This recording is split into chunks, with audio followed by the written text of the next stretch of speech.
Friends, welcome to Caffe Gospel Ministries. Many times in history we have asked this question as society and as individuals, where is God when I am suffering? As in ministry in various parishes and hospitals and families, I personally had to listen to this question from real, genuine faithful. Where is God?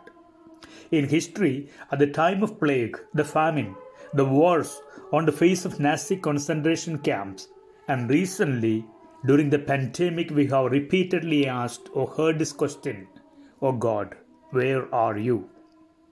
Somehow there is a dominant thought which we are tempted to go by when we suffer. The thought that suffering is a result of sin. If we stay within this frame, it challenges our life and our faith. Bible does not explain everything under the scheme of sin.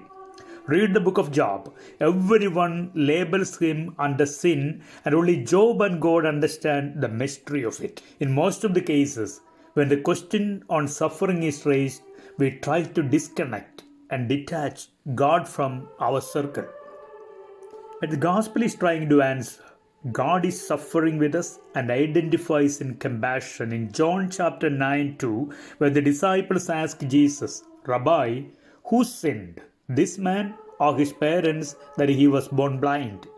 Jesus answered, "It was not that this man or his parents sinned, but that the works of God might be made manifest in him."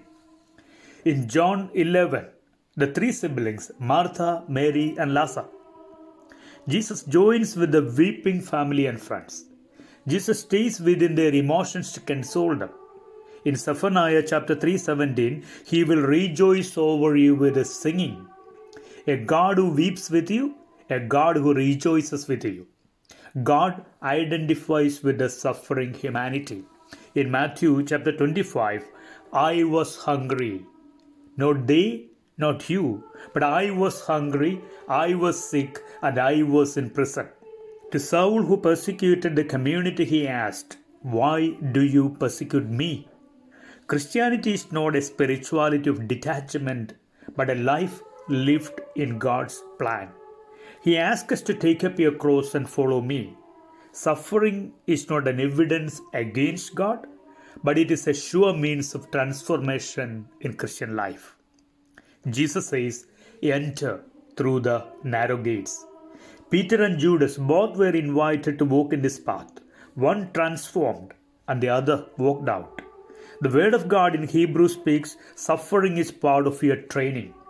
It speaks of some sufferings, not all, because there is a level of mystery, suffering, problem of evil, which we cannot fathom. It's a quotation from Proverbs chapter 3, 11 and 12, where Solomon is instructing the Israelites on suffering. "Do not despise the Lord's discipline. The Lord reproves him whom he loves, as a father the son in whom he delights."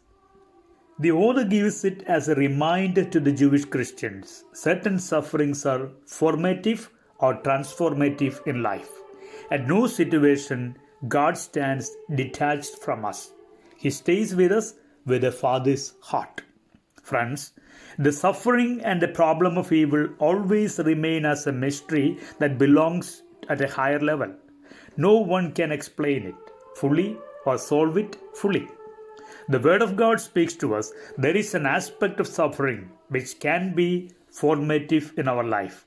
The basic to Christian call is, "Take up your cross and follow me." Only with one guarantee, that we are walking not towards destruction on the cross, but to the glory of the cross. Jesus asked Martha, "Do you believe?" The same is a question to those who endure pain and suffering. Do you still believe that the resurrection is an answer to the cross? The mystery belongs to God. Suffering is a mystery, and it is a call before us. God bless you all. Father Tony.